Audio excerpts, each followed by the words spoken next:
Claire Monroe thought she was safe. 4 years of hiding, 4 years of silence, 4 years of pretending her past didn't exist. But safety is an illusion when you're running from a man like Victor Kane. When the cafe door opens and he walks in, powerful, precise, and devastatingly familiar, her carefully constructed life shatters. Worse, his eyes move from her face to the little girl clutching her hand. Emma, their daughter. The secret Claire has protected with poverty and fear. Victor's expression shifts from shock to something darker. 4 years of lies are about to explode, and Claire knows. You can't outrun the devil forever. Before we dive into Claire's story, hit that like button and drop a comment telling me what city you're watching from. I love seeing how far these stories travel. Now, let's begin. The rain came down in sheets, turning Portland's streets into rivers of gray. Claire Monroe stood under the broken awning of Thompson's Café, her coat soaked through, watching water stream off the edges like a curtain separating her from the world. Emma pressed against her leg, small fingers twisted in the fabric of Claire's worn jeans. "Mama, I'm cold," Emma whispered, her voice barely audible over the drumming rain. Claire looked down at her daughter, 4 years old, dark curls plastered to her forehead, brown eyes wide with the particular misery of a child who'd been promised hot chocolate an hour ago. Those eyes. Every time Claire looked into them, she saw him. The father Emma didn't know existed. "I know, baby. Let's go inside and get warm." The cafe was nearly empty. A student hunched over a laptop in the corner, headphones blocking out the world. An elderly couple sharing a newspaper in what looked like their 50th year of comfortable silence. The barista, a young woman with purple streaks in her hair, barely glanced up from her phone. Perfect. Anonymous. Safe. Claire had built her life on these moments, the unremarkable, the forgettable, the invisible. She guided Emma to a table near the back, away from the windows, always away from the windows. Old habits died hard, and some habits were the only things keeping you alive. "Can I have the one with marshmallows?" Emma asked, climbing onto the cracked vinyl seat. She'd already forgotten about being cold, resilience returning with the promise of sugar. "You can have whatever you want, sweetheart." Claire shrugged out of her wet coat and draped it over the chair. Beneath it, her sweater was faded, stretched at the neck from too many washes. Her jeans had a patch on one knee that Emma thought was fashionable because Claire had sewn it there with a smile. Everything Claire owned could fit in 2 suitcases. Everything she owned could be abandoned in under 3 minutes if she needed to run. She'd run before. The barista approached with the exhausted shuffle of someone working their 3rd double shift that week. Claire ordered hot chocolate for Emma, black coffee for herself. Cheap, simple, nothing that would draw attention or strain the $23 currently folded in her wallet. "Mama, can I draw?" Claire pulled a battered notebook and a handful of crayons from her bag. Emma snatched the red one immediately, always red first, then yellow, building her pictures from warmth outward. Claire watched her daughter's small hand move across the paper, creating worlds Claire could never give her. Castles, princesses, families with both a mother and a father. That last one made Claire's chest tight. 4 years. 4 years since she'd run. 4 years since she'd left everything behind, the penthouse, the cars, the life that glittered like diamonds and cut just as deep. 4 years since she'd looked at the positive pregnancy test and known, with absolute certainty, that she couldn't raise a child in Victor Kane's world. Not her child. Not in that darkness. The coffee arrived, steam rising in lazy spirals. Claire wrapped her hands around the cup, letting the heat seep into her fingers. Emma was already elbow-deep in hot chocolate, a marshmallow mustache forming above her lip. "Good?" Claire asked. Emma nodded, eyes closing with the bliss only children can achieve from simple pleasures. "The best." Claire allowed herself a smile. Days like this, ordinary days, were victories. Every morning, Emma woke up in their tiny apartment, every afternoon at the playground, every evening story before bed. These were things Claire had chosen: freedom over luxury, struggle over subjugation. Her daughter would grow up without limousines and bodyguards, without locked doors and whispered threats, without learning that love and control were the same thing, without knowing her father. The guilt that accompanied that thought was familiar, a low-grade fever Claire had learned to function through. She'd made her choice. She'd live with it. She was reaching for her coffee when the air in the cafe changed. It was subtle, the kind of shift you'd miss if you hadn't spent 3 years learning to read a room to sense danger before it arrived. Claire's hand froze halfway to the cup. The elderly couple looked up from their paper. The student's eyes flicked toward the door. Even the barista straightened, some instinct recognizing the presence of someone who commanded attention without asking for it. Claire didn't want to look. Every muscle in her body screamed at her to grab Emma and run, to disappear into the kitchen and out the back exit, to do what she'd done 4 years ago and vanish into the rain. But she looked anyway. And there he was. Victor Kane stood just inside the door, rain dripping from the shoulders of a coat that probably cost more than Claire's annual rent. Tall, imposing, perfectly still in the way apex predators are still before they strike. His dark hair was shorter than she remembered, touched with gray at the temples that somehow made him more dangerous, not less. His face was a study in controlled power, sharp jaw, strong features, eyes that could dissect you with a glance. Those eyes swept the cafe with the efficiency of a man who'd spent his life assessing threats and assets.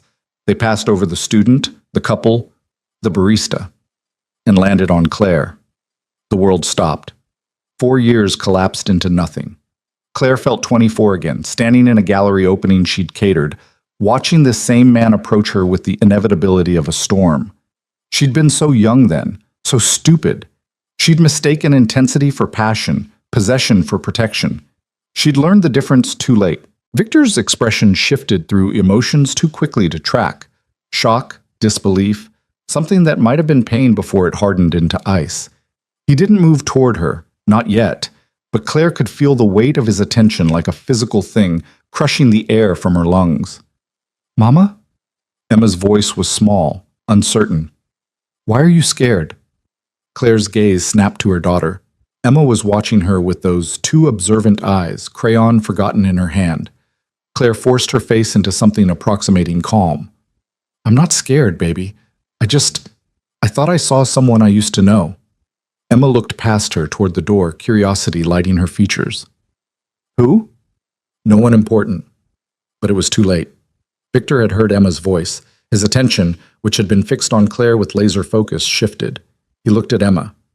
Claire watched it happen in excruciating slow motion. Watched Victor's eyes travel from Emma's dark curls to her small nose, to the stubborn set of her jaw that was pure Kane genetics.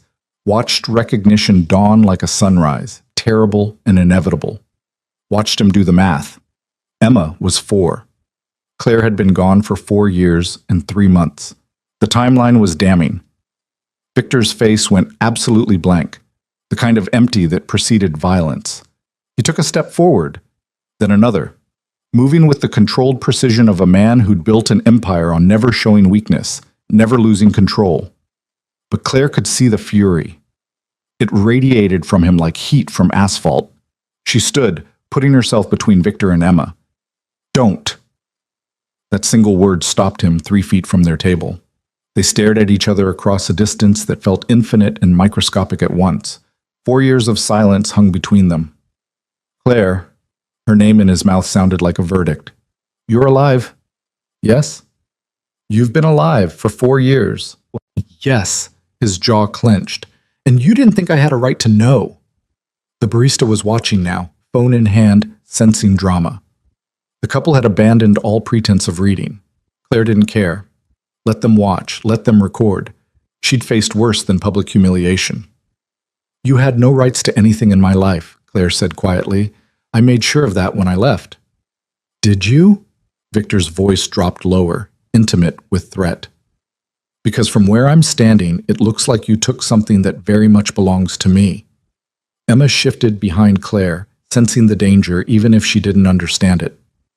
"Mama?" Victor's eyes moved to Emma again, and this time they stayed there.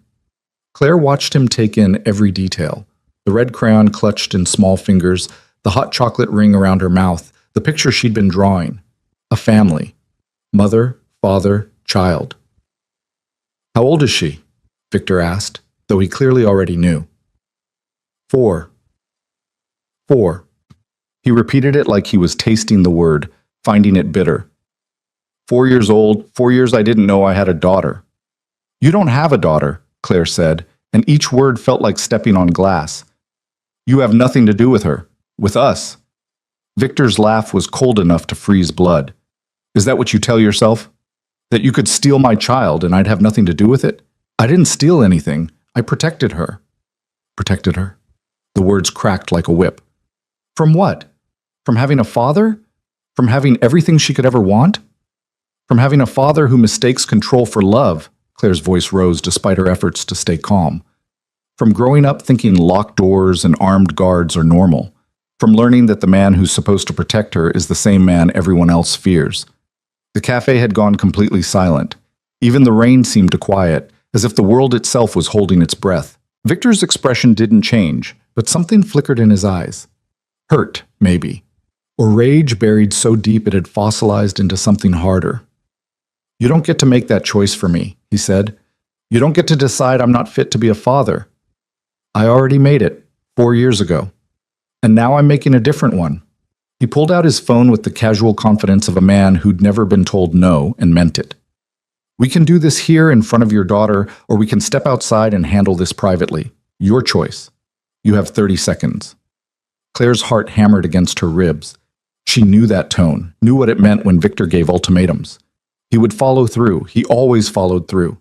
But Emma was watching with wide, confused eyes. Emma, who'd lived her whole life in peace, who didn't know words like custody battle or legal rights or paternity test. Fine, Claire said. Outside. 5 minutes. She turned to Emma, crouching down to eye level. Her daughter's face was pinched with worry, and Claire wanted to scream at the unfairness of it all. 4 years. 4 years of keeping Emma safe, and one rainy afternoon destroyed everything. Baby, I need to talk to that man for a minute. You're going to stay right here and finish your hot chocolate, okay? Who is he? Emma whispered. The question Claire had dreaded for 4 years. The question she'd prepared a dozen different answers for, none of them adequate. Someone from a long time ago, she said, which was true enough. I'll be right back, I promise. She caught the barista's eye. The young woman nodded, understanding without words. She'd keep watch. Claire pressed a kiss to Emma's forehead, breathing in the scent of her soap and rain and hot chocolate, and stood. Victor was already at the door, holding it open. Not courteous, commanding. Claire walked past him into the rain, feeling its cold shock against her skin. The door closed behind them. They stood under the broken awning, rain creating a curtain of privacy around them. 4 years, Victor said again. He was looking at her like she was a stranger. 4 years you let me think you were dead. I never told you I was dead. You vanished without a trace, your apartment cleaned out, your phone disconnected, your friends claiming they hadn't heard from you. What the hell was I supposed to think? That I left, that I didn't want to be found. Why? The question exploded from him. Why, Claire? What did I do that was so terrible you had to disappear? That you had to take my... His voice cracked, actual emotion breaking through the ice. My daughter. You took my daughter. Claire wrapped her arms around herself, suddenly freezing. You want to know why? Fine, I'll tell you why. The memories came flooding back. The first time Victor had locked her in their penthouse for her safety. The bodyguards who'd followed her everywhere, reporting her movements back to him. The way he'd isolated her from her friends, convinced her she was safest with only him. You were suffocating me, she said. Every decision I made had to go through you. Every friend I had, you ran a background check on. You put trackers on my phone, my car. You told me it was protection, but it was a cage, Victor. A beautiful, luxurious cage. I was keeping you safe, he shot back. Do you have any idea how many people would have used you to get to me? And do you have any idea how it feels to be a possession? To be something guarded instead of someone loved? I loved you. You loved owning me. Claire's voice rose to match his. You loved knowing exactly where I was, who I was with, what I was doing. That's not love, Victor. That's obsession. He stared at her, rain dripping from his hair, jaw clenched so tight she could see the muscle jumping. So you ran. You found out you were pregnant with my child, and you ran. I found out I was pregnant, and I realized I couldn't raise a baby in your world. I couldn't let her grow up thinking your way was normal. I couldn't... Her voice broke. I couldn't let you turn her into another thing you owned. Silence fell between them, broken only by the rain.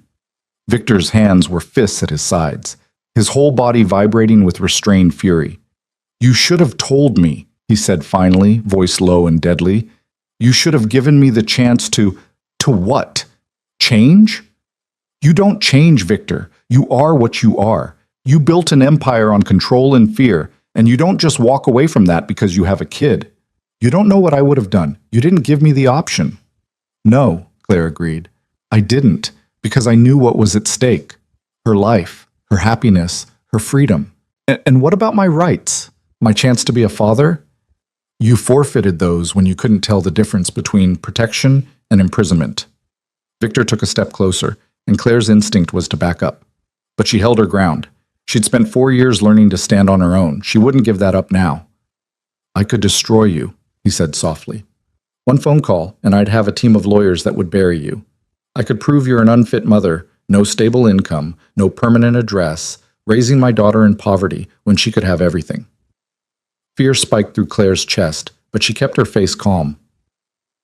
"You could try. I could succeed. Maybe.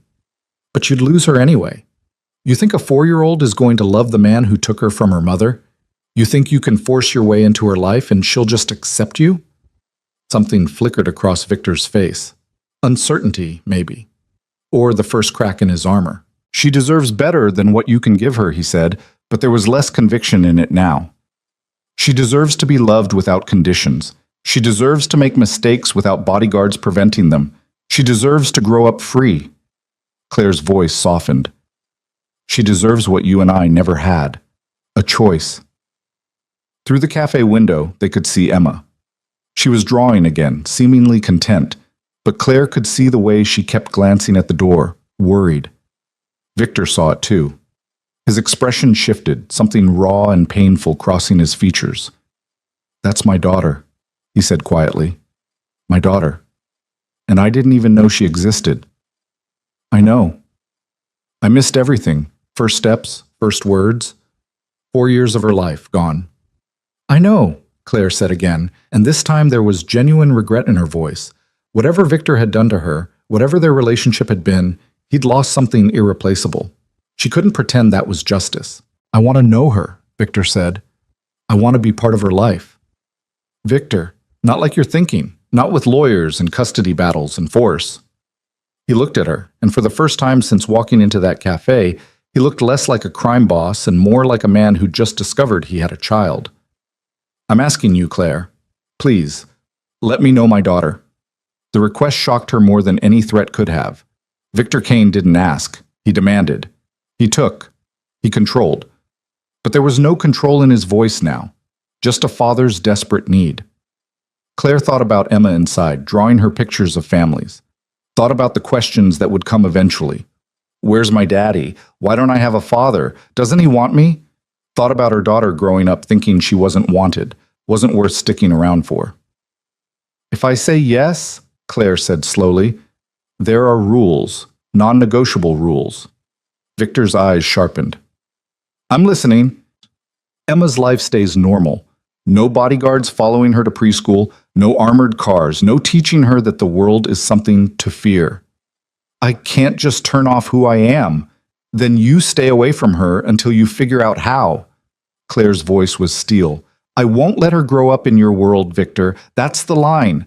Cross it and I disappear again, and this time you'll never find us." He stared at her, weighing the threat. They both knew she meant it. They both knew she'd done it before.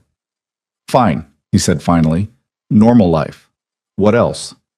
You don't make decisions about her without consulting me. Not about schools, not about activities, not about anything. We're co-parents, not you issuing orders." His jaw tightened, but he nodded. "Agreed. And you earn her trust. You don't buy it with gifts or tell her you're her father right away. You meet her as a friend of mine. You let her get comfortable. You let her choose to love you." That one hurt him. Claire could see it in the way his shoulders tensed, but he nodded again. "Anything else?" "Yes?" Claire looked him directly in the eyes. "You prove to me that you've changed, that you can respect boundaries, that you understand love isn't the same as possession, because the moment I think you're trying to control her the way you tried to control me, we're done. Forever." The rain fell harder, soaking them both. Victor stood there, probably ruining a $1,000 coat, looking at the woman who'd once shared his bed and the daughter he'd never met. "I can do that," he said quietly. "I can be what she needs." "Can you, or will you just be what you think she needs, wrapped in your control?" "Claire," he stopped, seeming to struggle with words. "I know I failed you. I know I crossed lines I shouldn't have, but I never wanted to hurt you. I just wanted to keep you safe." "Safe and suffocated aren't that different, Victor." "I know that now." He ran a hand through his wet hair. "I've had 4 years to think about why you left, to realize what I did wrong." "And did you change?" He met her eyes. "I don't know. I haven't had anyone to test it on, but for her," he glanced at the cafe window. "For my daughter, I'll learn. I swear to you, I'll learn." Claire wanted to believe him, wanted to think people could change, that 4 years was enough time for even Victor Kane to become someone different. But she'd learned the hard way that wanting something didn't make it true. "We start slow," she said.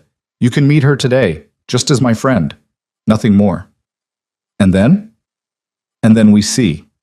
If you can respect the boundaries, if you can let her live a normal life, if you can prove that you're thinking of her happiness instead of your own need for control." Victor nodded slowly. "Okay, we do it your way." "Say it," Claire demanded. "Say the words. Say you'll respect my rules." "I'll respect your rules." He said it clearly, without hesitation. "Emma's life stays normal. We make decisions together. I earn her trust instead of demanding it. And if you think I'm crossing the line, you have every right to walk away."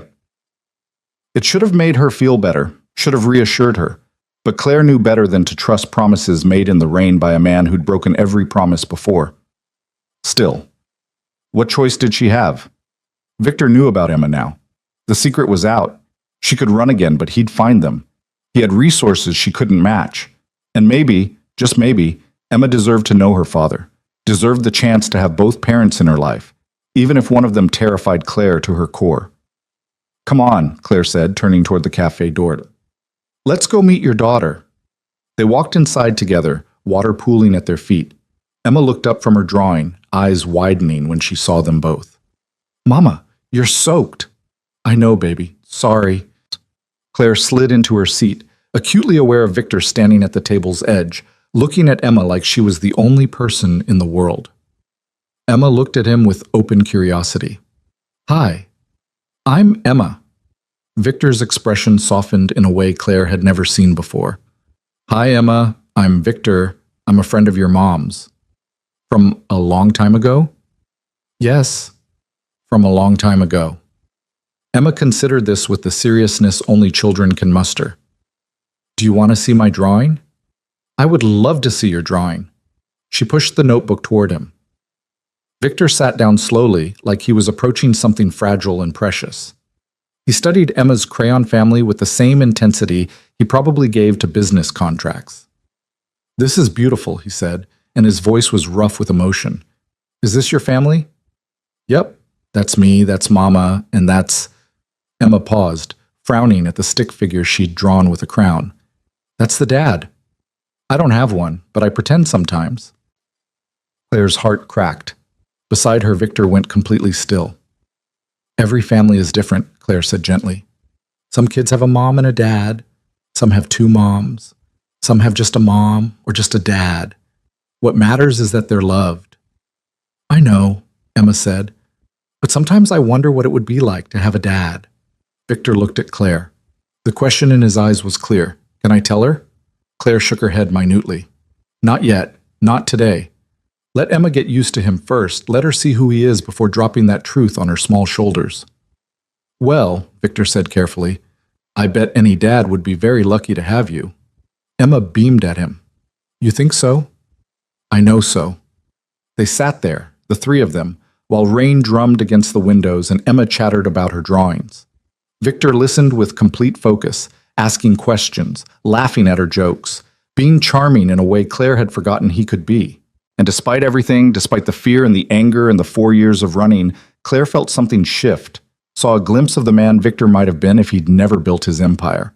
The man who could be gentle instead of controlling, present instead of possessive. The man who could, maybe, be a father.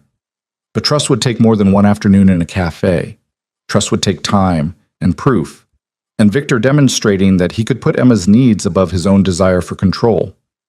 Claire watched him smile at their daughter, watched Emma warm to him with the easy affection of childhood, and thought, this is either the best decision I've ever made, or the worst. Only time would tell which. The rain continued to fall, washing the streets clean, and inside the cafe, a family that shouldn't exist began the fragile process of becoming real. The cafe became their neutral ground over the next 2 weeks. Every Tuesday and Thursday afternoon, Claire would bring Emma, and Victor would be waiting, always at the same table by the window, always with hot chocolate already ordered, always careful not to overstep. Claire watched him with the wariness of a woman who'd learned that charm could be a weapon. Victor was patient in a way she'd never seen before, letting Emma dictate the pace of their interactions. Some days she was chatty, showing him drawings and telling elaborate stories about her stuffed animals. Other days she was shy, content to color while the adults talked in low voices. But he was winning her over. Claire could see it happening, slow and inevitable as a tide. He's really good with her, the barista, whose name Claire had learned was Jade, said one afternoon while Victor was helping Emma pick out a cookie. Your friend. Friend. The lie sat bitter on Claire's tongue. Yeah, he is. Is he single? Jade asked with a grin. Because if you're not interested, it's complicated, Claire cut her off, more sharply than she'd intended. She softened her tone. Very complicated. Jade raised her hands in surrender. Say no more. Complicated is my least favorite relationship status. Across the cafe, Emma was laughing at something Victor had said. Her whole face lit up with joy. Victor looked down at her with an expression of such raw tenderness that Claire had to look away. This was what she'd been afraid of.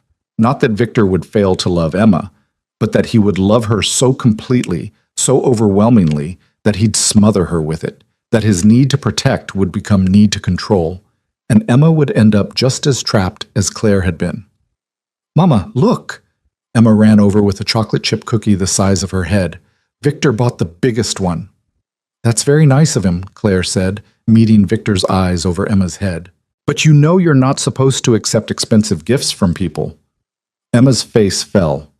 Victor's expression flickered with something, irritation maybe, at being contradicted, but he caught himself. Your mom's right, he said, walking over. I should have asked first. I'm sorry. The apology clearly cost him. Victor Kane didn't apologize, but he was learning. It's okay this time, Claire said, watching Emma's smile return. But next time, we ask Mama first. Deal? Deal, Emma agreed easily, already biting into the cookie.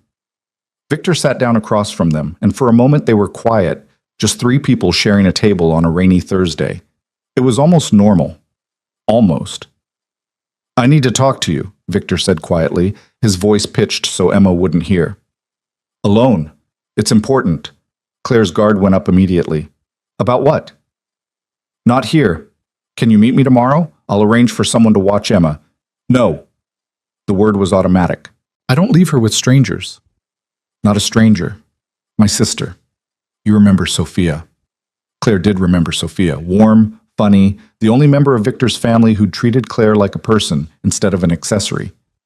They'd been friends once, before Claire had disappeared. Sophia doesn't know about Emma, Claire said. She does now. I told her yesterday. Victor leaned forward slightly. Claire, she wants to meet her niece, and I need to discuss some things with you that Emma shouldn't hear. Every instinct told Claire to refuse, to keep her daughter close, to never let anyone from Victor's world near her. But Emma deserved family beyond just Claire, deserved aunts and cousins and birthday parties with more than 2 people, and Claire was so tired of doing everything alone. Fine, she said finally, but we meet somewhere public, and you tell me what this is about right now. Victor glanced at Emma, who was thoroughly occupied with her cookie. There's been some movement, people asking questions about you, about where you went. Claire's blood went cold. What kind of people? The kind you ran from. His voice was grim. Someone saw us together. Word got out that Claire Monroe is alive. And now there are people who want to know where you've been. Why you left. This is why I didn't want to come back, Claire hissed. This is exactly what I was afraid of. I know, but we can handle it. I can handle it. I just need you to trust me. Trust. That word again. Claire wanted to laugh or scream or grab Emma and run like she should have done the moment Victor walked into this cafe. But Emma was happy. For the first time in her young life, she had more than just Claire. She had Victor, and soon she'd have an aunt, and maybe eventually she'd have the family Claire had never been able to give her. Tomorrow, Claire said, 2:00, the park on Morrison. And Victor, if anything happens to her, nothing will happen to her. You have my word. His word. Once upon a time, that would have meant something to Claire. Now it was just another promise to be broken. That night, after Emma was asleep, Claire stood at the window of their tiny apartment and looked out at the city lights. Somewhere out there, people were asking questions. Somewhere out there, Victor's world was reaching toward hers. She'd been a fool to think she could stay hidden forever. The next afternoon, Sophia Kane arrived at Claire's apartment with a bright smile and designer bags full of gifts. She was older than Victor by 3 years, with the same dark hair and sharp features, but where Victor was all hard edges, Sophia had softness around the corners. "Claire," she said, pulling Claire into a hug before Claire could protest. "I can't believe it's really you. We thought—" Victor thought— "I know what everyone thought," Claire said, extricating herself gently. "I'm sorry I didn't reach out." "Are you kidding? After the way my brother acted?" Sophia waved a dismissive hand. "I would have run too. I'm just glad you're okay." Her eyes moved past Claire to where Emma was peeking out from behind the bedroom door. "And this must be the reason." Emma came forward slowly, studying Sophia with cautious curiosity. "Hi. Are you Victor's sister?" "I am, and that makes me your—" Sophia caught herself, glancing at Claire for permission. "Your friend. I'm your friend Sophia." Claire's throat was tight. "Aunt." Sophia had been about to say aunt, but Emma didn't know yet. Emma still thought Victor was just Mama's friend. "I brought you something," Sophia said, kneeling down to Emma's level. "Do you like puzzles?" Emma's eyes went wide. "I love puzzles." "Perfect. This one has 100 pieces. Think you can handle it?" They spent the next hour on the living room floor, Sophia and Emma working on the puzzle while Claire pretended to read a book, but really just watched them, watched Emma laugh, watched Sophia be gentle and patient and everything a good aunt should be, watched Emma have family.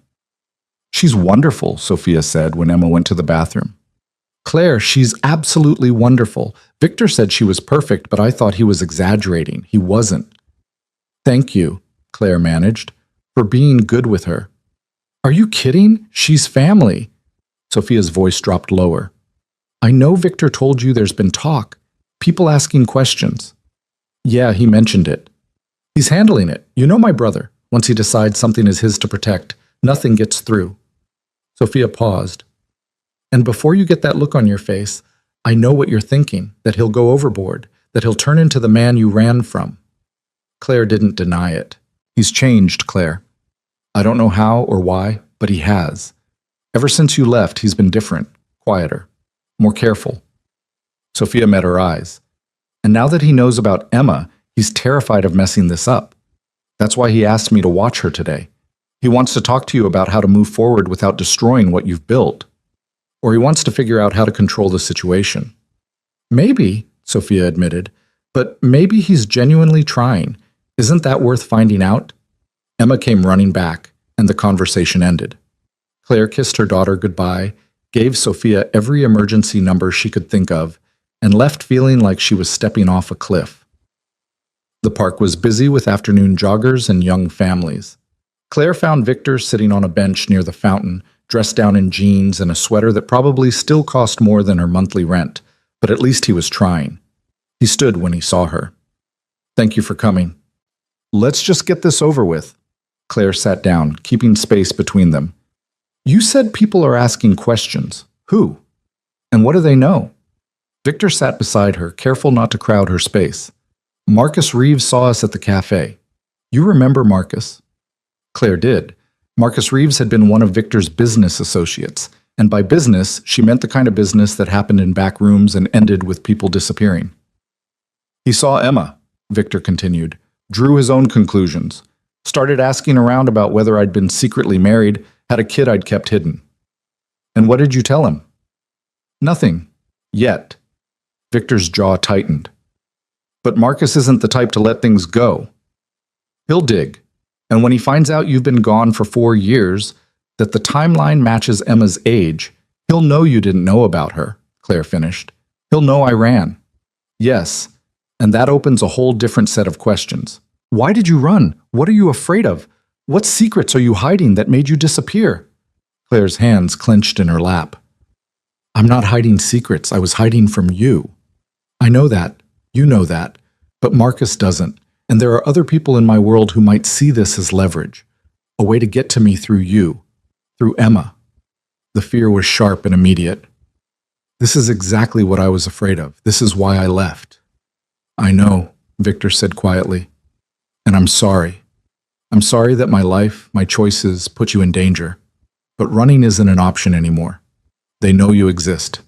They know Emma exists. We have to deal with this. We? Claire turned to face him. There is no we, Victor. There's me trying to protect my daughter from your world. Our daughter. And like it or not, my world is coming whether you want it to or not.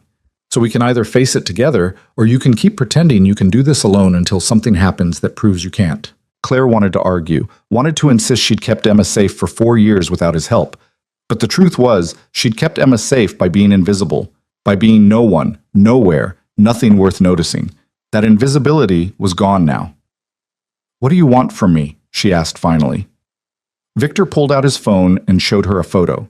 It was a house, not a mansion, not some monument to wealth. Just a normal, beautiful house in a quiet neighborhood. 3 bedrooms, a backyard with a swing set, a porch with a rocking chair. I want you and Emma to live here, he said. It's in a good neighborhood, good schools, fully secured but discreetly. No obvious bodyguards, no armored cars, just good locks, cameras, and a panic room that looks like a closet. Claire stared at the photo. You want to buy me a house? I want to keep my daughter safe. This is how I do that. By controlling where we live? By putting us in a house you own with your security under your watch? By giving Emma a real home instead of a 1-bedroom apartment where she sleeps on a mattress on the floor? Victor's voice rose, frustration breaking through. He caught himself, lowered his tone. I'm not trying to control you, Claire. I'm trying to help. It's the same thing with you. Help. Control. You don't see the difference. Then tell me the difference. Explain it to me like I'm stupid, because apparently I am when it comes to this. Claire looked at him, really looked at him, saw the tension in his shoulders, the exhaustion around his eyes. He looked like a man who'd been fighting a battle he didn't know how to win. The difference, she said slowly, is choice. Help is offering options. Control is deciding for someone else what's best for them. Fine. I'm offering you an option. Live in the house or don't, but at least let me upgrade the security on your apartment. Let me put someone nearby who can respond if something happens. A bodyguard. A precaution. For Emma or for you? Claire challenged. Are you protecting her, or are you just trying to keep tabs on us? Victor was silent for a long moment. When he spoke, his voice was raw. I spent 4 years thinking you were dead. 4 years of wondering what I could have done differently, what I should have seen, if I could have saved you. He looked at her, and there was genuine pain in his eyes. And now I find out you weren't dead. You were just gone. You were alive and carrying my child and choosing poverty over me. Do you have any idea what that feels like? Do you have any idea what it felt like to be with you? Claire shot back. To love someone who couldn't tell the difference between protecting you and owning you? I'm trying to learn the difference. That's why I'm asking instead of telling. That's why I brought you options instead of just moving you into that house. I'm trying, Claire. And he was. She could see it in the careful way he phrased things, the way he held himself back from giving orders. Victor Kane was trying to be someone different, and it was clearly killing him. But trying wasn't enough, not when Emma's safety was at stake. I need guarantees, Claire said, real ones, not just promises. Name them. The security can't interfere with Emma's normal life. No one follows her to school, no one watches her at the playground, just monitoring the apartment, keeping an eye out for threats. Victor nodded. Done. I make all decisions about where we live, where she goes to school, what activities she does. You can have input, but I have final say. His jaw tightened, but he nodded again. Agreed. And if I say we need space, you give it to us. No questions, no arguments. You back off when I ask. That one was harder for him. She could see him struggling with it, The need to protect warring with the need to respect her boundaries. How will I know you're safe? He asked. You won't. That's the point. You have to trust that I can take care of my daughter without your constant supervision. Our daughter, he corrected quietly. And what about the house? Will you at least consider it? Claire looked at the photo again. It was beautiful. The kind of place she used to dream about before her dreams got small enough to fit in a one-bedroom apartment. I'll think about it, she said. But Victor, if this is some backdoor way of controlling us, it's not. I swear to you, it's not. He put his phone away. I just want Emma to have what she deserves. A real bedroom, a yard to play in, friends in a safe neighborhood.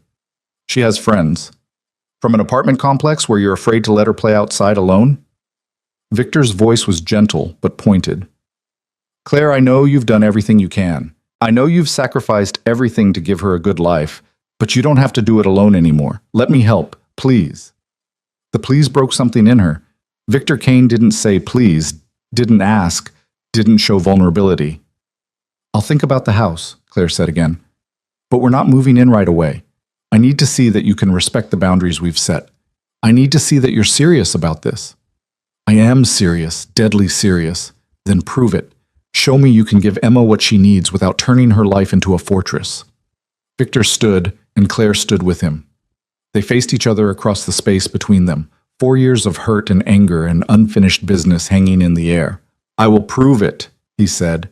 I'll prove I can be what she needs, what you both need.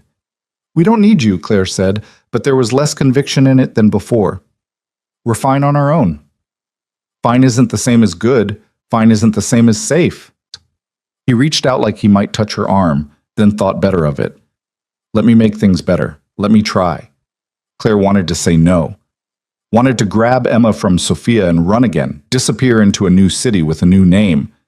But she was tired.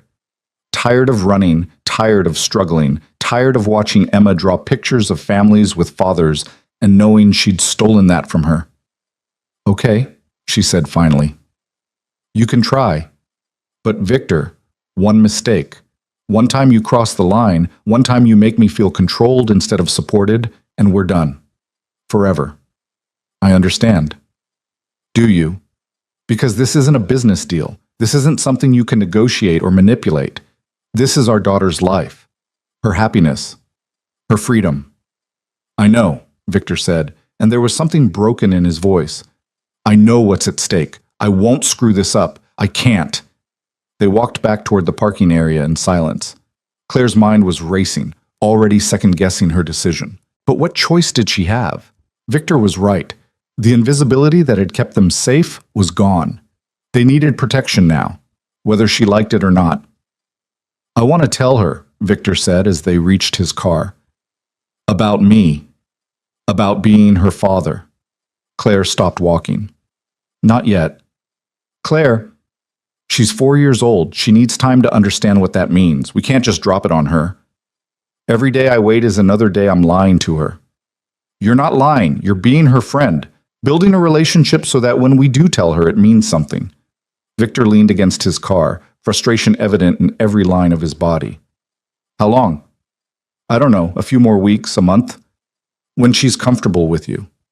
When you've proven you can be in her life without disrupting it. And if I prove it, if I show you I can respect your boundaries and be what she needs, then we tell her together, Claire said, and we deal with whatever comes after. Victor nodded slowly, accepting her terms even though she could see it was killing him. Every paternal instinct probably screamed at him to claim his daughter, to make sure everyone knew she was his, but he was holding back. For Emma. Maybe even for Claire. There's one more thing, Victor said. Marcus Reeves. I need to deal with him before he causes problems. Claire's stomach dropped. Deal with him how? Not like that, Victor said quickly, reading her expression. I'm not going to hurt him. I'm just going to make it clear that you and Emma are off limits, that there are no secrets to find, no leverage to gain, that your past is just that, past. And if he doesn't accept that, Victor's expression went cold. Then I'll make him accept it. There it was. The man Claire had run from, the one who solved problems with threats and force. No, she said firmly. No intimidation, no violence, Nothing that puts Emma at risk by association. Claire, he's not going to just find another way. Talk to him like a human being. Offer him something he wants more than information about us. But you don't threaten him. You don't make this into a war. Victor stared at her like she'd asked him to fly. That's not how my world works. Then change your world, or at least change how you operate in it. Claire stepped closer, her voice intense. You want to be Emma's father? Then be someone she can be proud of. Be someone who solves problems without violence. Be better than what you were. You're asking me to change everything about who I am. No. I'm asking you to remember who you were before you became this. Before the empire, before the fear, when you were just Victor, not Victor Kane. He looked away, jaw working. When he spoke, his voice was rough. That person doesn't exist anymore. Then create him again, for Emma, for yourself. Claire's voice softened. I've seen glimpses of him, Victor, in the cafe with Emma, in the way you've tried to respect my boundaries. He's still in there somewhere. And if he's not, then we're done. Because I won't let Emma grow up thinking your way is the only way. Victor was silent for a long moment. Finally, he pushed off from the car. I'll handle Marcus without threats. I'll find another way. Promise me. I promise. Claire searched his face for signs of deception, but found only exhausted sincerity. Okay, I should get back to Emma. Will you bring her to the cafe on Tuesday? If Sophia says today went well, yes. Something like relief crossed Victor's face. It will have. Sophia loves kids, and Emma is... He stopped, struggling with emotion. She's everything. Claire's throat was tight. Yeah, she is. She turned to go, but Victor's voice stopped her. Claire, thank you for giving me this chance. I know I don't deserve it. You don't, Claire agreed. But Emma deserves a father, so don't make me regret this. She walked away before he could respond, before the complicated mess of emotions in her chest could spill out. Anger and fear and a tiny, dangerous spark of hope that maybe, just maybe, Victor could become someone different, someone who could be part of their lives without destroying them. When Claire got back to the apartment, she found Emma and Sophia sitting on the couch, finishing the puzzle. Emma was chattering away about her favorite foods, her stuffed animals, her best friend from the apartment complex. Sophia looked up when Claire entered, and something passed between them. Understanding, recognition that they were both trying to build something fragile and precious from broken pieces. We had a great time, Sophia said, standing. Emma was telling me all about her drawings. I showed her the family one, Emma announced proudly. Claire's heart skipped. Did you? Sophia said some families have lots of people and some have just a few, and they're all good families as long as people love each other. That's exactly right, Claire said, shooting Sophia a grateful look. After Sophia left with promises to visit again soon, Claire helped Emma get ready for bed. Her daughter was unusually quiet, processing the day's events. Mama, Emma said as Claire tucked her in, do you think Victor could be in our family? The question knocked the air from Claire's lungs. What makes you ask that? I like him. He's nice, and he looks a little bit like me. Emma touched her own nose. See? Same nose. Claire looked at her daughter's face. Victor's eyes. Victor's stubborn chin. Even the way she tilted her head when thinking was pure Kane genetics.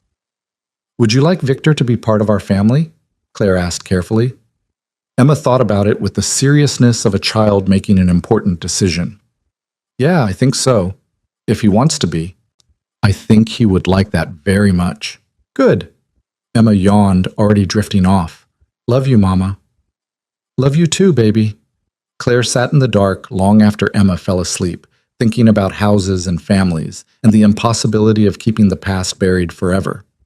Somewhere across the city, Victor was probably doing the same thing, both of them trying to figure out how to build a future from the wreckage of what they'd been.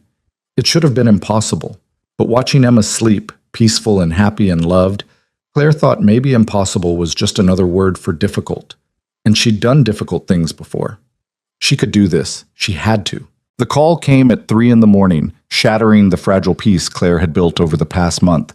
She fumbled for her phone in the darkness, heart already racing before she saw Victor's name on the screen. What's wrong? She answered, voice rough with sleep and fear. Get Emma and get out. Now. Victor's voice was tight with controlled urgency. Pack what you need and go to Sophia's. I'm sending a car. Claire was already out of bed, moving toward Emma's room. What happened? Marcus Reeves didn't take my conversation as well as I'd hoped. He made some calls, asked questions to people who shouldn't be asking questions. A pause, heavy with meaning. Someone tried to access your apartment building 20 minutes ago. Security footage shows 2 men asking the night guard about you. Ice flooded Claire's veins. Are they still there? No, the guard didn't give them anything, and they left. But Claire, they know where you live.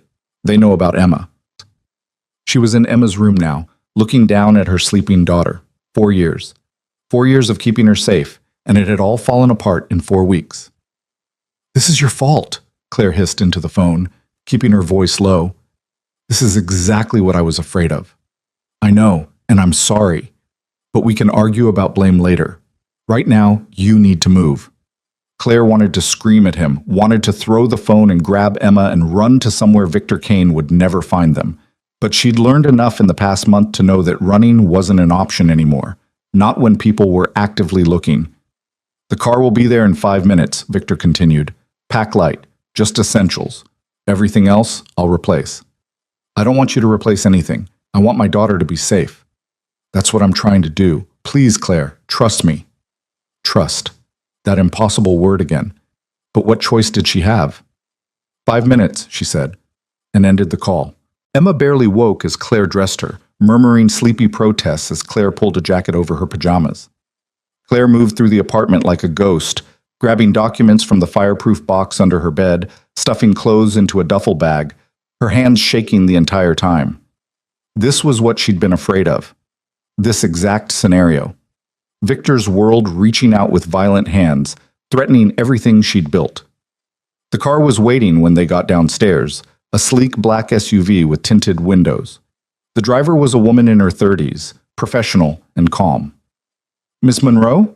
I'm Rachel. Mr. Kane sent me to take you somewhere safe.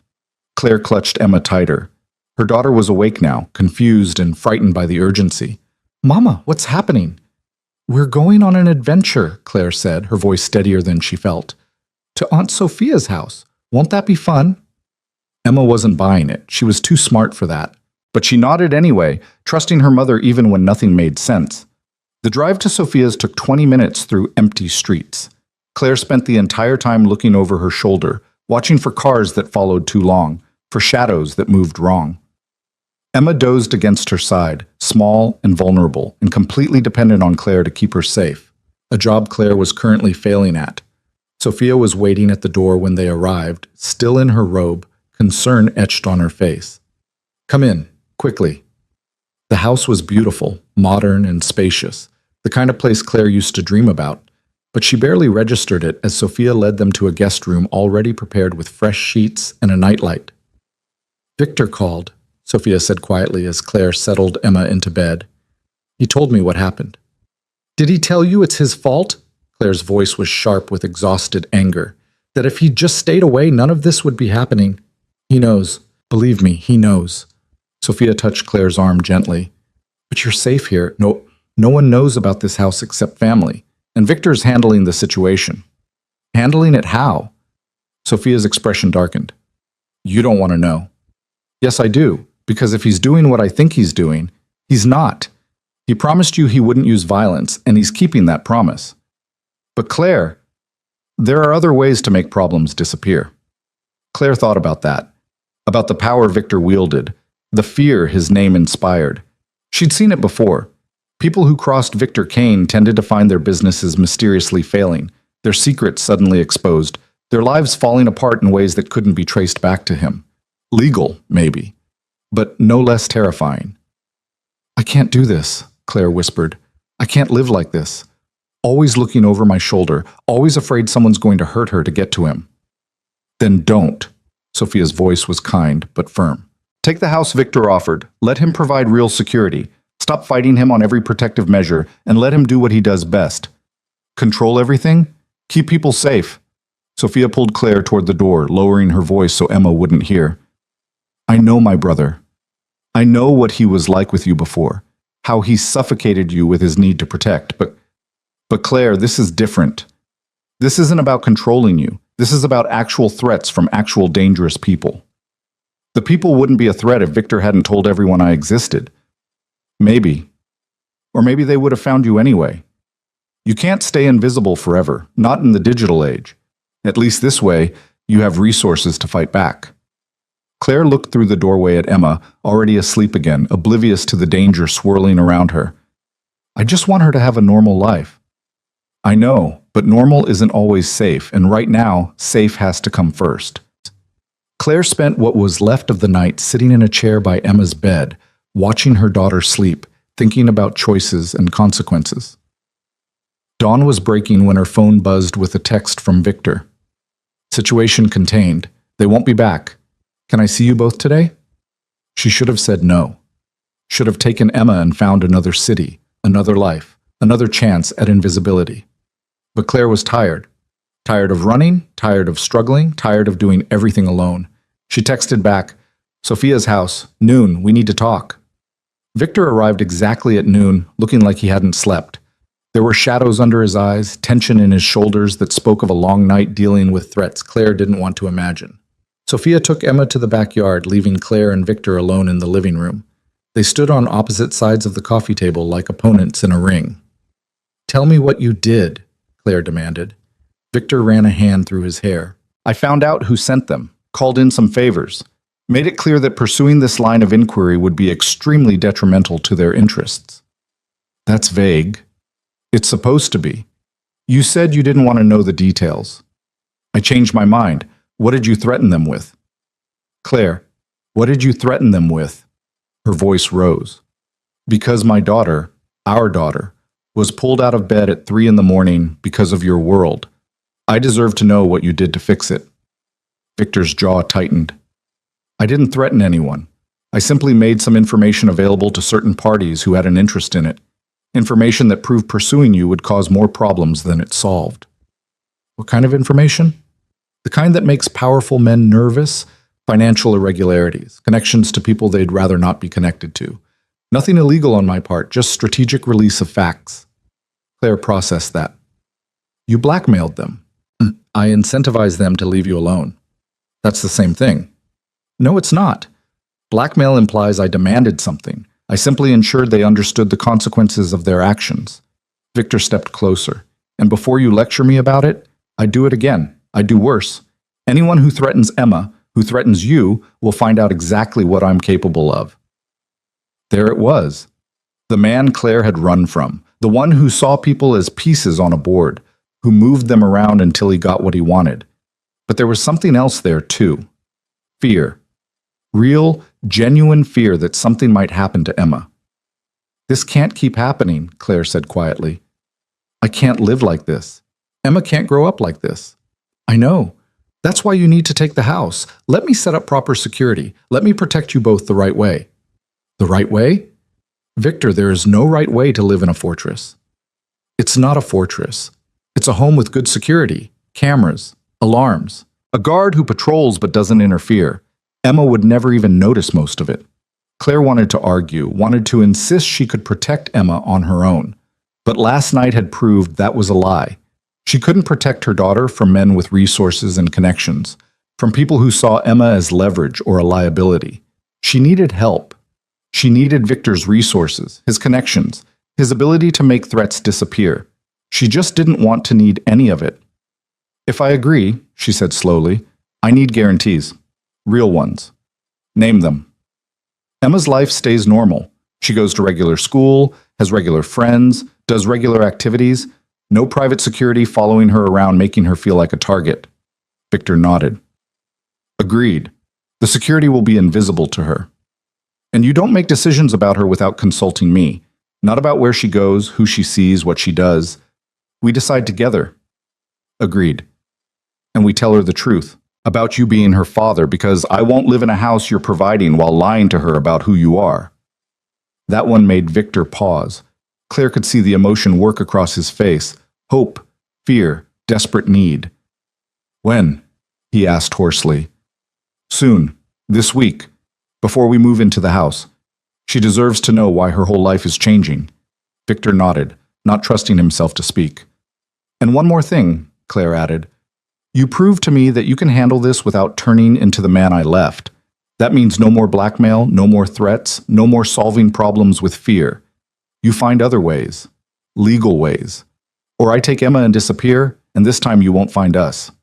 Claire, I can't just... Yes, you can. You're smart enough, powerful enough, connected enough to solve problems without resorting to intimidation. You just have to want to. And if the only way to keep Emma safe is to do something you don't approve of? Claire met his eyes. Then you call me first. You tell me what you're planning and why. And we decide together. Partnership, Victor. Not you making unilateral decisions about our safety. He stared at her for a long moment. You're asking me to change everything about how I operate. I'm asking you to be a father instead of a crime boss. To think about what Emma needs from you. Not protection at any cost, but a dad who solves problems without violence. Who shows her there's another way. What if there isn't another way? Then you find one. Or you walk away and let us live our lives in peace.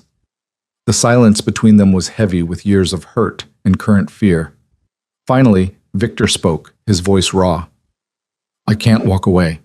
Not from her, not anymore. Then change. Really change. Not just promises.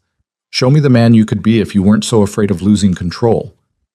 Victor looked toward the window where they could see Sophia and Emma playing in the yard. Emma was laughing, chasing butterflies, completely unaware that her entire world was about to shift. Okay, he said quietly. I'll try. I'll really try. Trying isn't enough.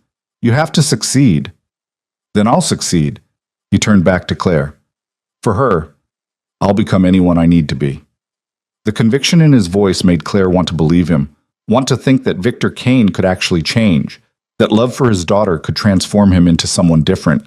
But Claire had learned the hard way that wanting something didn't make it true. We tell Emma on Saturday, she said, at the house, so she can see where we'll be living. You, me, and Sophia. We do it together, and we answer whatever questions she has honestly. Victor's hands were shaking slightly. What if she hates me? What if she doesn't want me as her father? Then you respect that and give her time. You don't push, you don't force, you don't try to buy her affection. You let her process it in her own way. And if she never accepts me? Claire's voice softened. She will. Emma has a huge heart. She's already attached to you as a friend. Learning you're her father will be a shock, but Victor, she's been drawing pictures of families with dads for years. She wants this. You just have to not screw it up. That pulled a laugh from him, rough and a little desperate. No pressure then. Welcome to parenthood. It's all pressure. They stood there, the weight of impending revelations settling over them. Outside, Emma shrieked with delight as Sophia caught her in a hug, spinning her around. The sound of her daughter's joy made Claire's chest ache. I'm scared, Victor admitted quietly. I face down armed men, corporate takeovers, federal investigations. But the thought of telling that little girl I'm her father terrifies me. Good, Claire said. That means you understand what's at stake. Her happiness, her trust, her entire perception of who she is. Exactly. Victor watched Emma for another moment. What do I say? How do I explain why I wasn't there? Why she's 4 years old and just meeting me now? You tell her the truth, that I left before she was born because I was scared, that you didn't know about her, that now that you do know, you want to be the best father you can be. She'll have questions about why you were scared, and we'll answer them age appropriately. We don't lie, but we don't give her more than she can handle. Claire moved to stand beside him at the window. Victor, she's 4. She's not going to understand the complicated history between us. She just needs to know that both her parents love her and want what's best for her. Do you think she'll believe that? That I love her? Claire looked at him, really looked at him, saw the fear and hope and desperate need written across his face. Saw a man who'd built an empire on being untouchable, learning what it meant to be vulnerable. She'll believe it if you show her. Love isn't words, Victor. It's actions. It's showing up. It's being patient. It's putting her needs before your own. I don't know how to do that. Then learn. You have time, the rest of her life, if you don't screw this up. Victor turned to face her fully. I won't. I swear to you, Claire. I won't let her down. Don't swear to me. Swear to yourself. Make yourself a promise that you'll be better than what you were, that you'll be the father she deserves. I promise, he said, and it sounded like a vow. I promise I'll be what she needs. The days between that conversation and Saturday moved too fast and too slow simultaneously. Claire packed their belongings, sorting through 4 years of accumulated life, deciding what was worth keeping and what could be left behind. Emma helped, excited about the big new house, without understanding why they were moving. Sophia visited daily, helping pack and offering emotional support Claire hadn't known she needed. They talked while Emma played, honest conversations about Victor, about the past, about the impossible task of co-parenting with a man Claire didn't fully trust. "He's really trying," Sophia said one afternoon, wrapping dishes in newspaper. "I know it doesn't look like it from the outside, but Victor is terrified. I've never seen him like this." Terrified of what? That Emma won't accept him? Terrified that he'll mess this up, that he'll turn into our father. Sophia paused, choosing her words carefully. "Our dad wasn't a good man, Claire. He was cruel and controlling and violent. Victor swore he'd never be like him, but then he built this empire, and somewhere along the way, he became everything he hated." Claire had never heard this before. Victor rarely spoke about his father. What happened to him? Died when Victor was 23? Heart attack? Victor took over the business, legitimized most of it, expanded what was left. But the methods, the control, the fear, those came from our father, and Victor's been trying to unlearn them ever since. Not very successfully. No, Sophia agreed, but he's never had a reason to really try before. You leaving shook him. Finding out about Emma broke him. This is his chance to be someone different. And if he can't be? Sophia met her eyes. Then you do what you have to do to protect Emma. But Claire, give him a real chance. Don't let the past poison what could be. Saturday arrived with clear skies and Claire's nerves stretched to breaking point. The house was perfect, exactly as it had looked in the photos, but better. Warm, welcoming, the kind of place where children could grow up happy. Emma ran through the rooms with Sophia, exclaiming over the backyard, the bedroom that would be hers, the kitchen with its big windows. Victor watched from the doorway, drinking in every moment of his daughter's joy. "Ready?" Claire asked him quietly. He looked terrified. "No, but let's do it anyway." They called Emma into the living room. She came bounding in, all energy and excitement, and plopped down on the couch between Claire and Sophia. Victor sat across from them, perched on the edge of an armchair like he might need to run. "Emma, sweetheart," Claire started, her voice gentle. "We need to talk to you about something important." Emma's face scrunched with worry. "Am I in trouble?" "No, baby, not at all. We just have something to tell you about Victor." Emma looked at Victor with open curiosity. "What about him?" Claire took a deep breath. "Do you remember how you've been drawing pictures of families with a mama and a dad?" "Yeah, and how you've sometimes wondered what it would be like to have a father." Emma was getting quieter now, sensing the weight of the moment. Claire reached for Emma's hand. "Well, sweetheart, you do have a father. You've always had one. He just didn't know about you until recently." Emma's eyes went wide. "Really? Where is he?" "He's right here," Claire said gently, nodding toward Victor. "Victor is your father, Emma." The silence that followed felt endless. Emma looked at Victor, then at Claire, then back at Victor. Her small face was working through complex emotions, confusion, surprise, hope. "You're my dad?" she asked Victor directly, her voice small. Victor's voice was rough with emotion. "Yes, I'm your dad." "Where were you? Why didn't you come before?" Claire squeezed Emma's hand. "That's my fault, baby. I left before you were born, and I didn't tell Victor about you. He didn't know you existed until he saw us at the cafe." Emma processed this with the logic of a 4-year-old. "So you didn't leave me on purpose? You just didn't know about me?" Victor slid off the chair and onto his knees in front of Emma, bringing himself to her level. "I didn't know. But Emma, if I had known, I would have been there from the very beginning.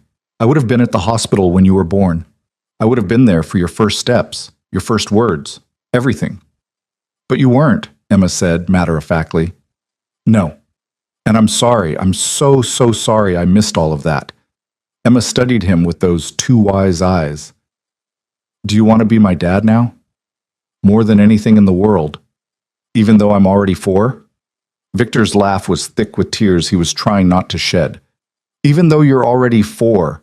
Emma, you're perfect, and I know I have a lot to learn about being a dad, but I promise I'll try my hardest.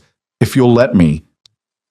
Emma was quiet for a long moment, thinking it over with the seriousness of a child making a life-changing decision. Then she looked at Claire. Is it okay if he's my dad? Claire's throat was tight. Of course it's okay, baby. I think it's wonderful. Will we still be just us sometimes? Just you and me? Always. Nothing about us changes. We're just adding someone to our family. Emma nodded slowly, then looked back at Victor. Okay. You can be my dad, but I don't know how to have a dad, so you have to be patient with me. Victor's control finally broke. Tears spilled down his face as he reached for Emma's hand. I'll be so patient. I promise. Emma studied him with concern. Are you sad?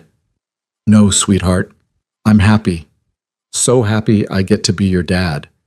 Then why are you crying? Sometimes people cry when they're really, really happy. Emma seemed to accept this. Can I call you Dad? Victor actually sobbed at that, a sound of pure joy and relief. You can call me whatever you want.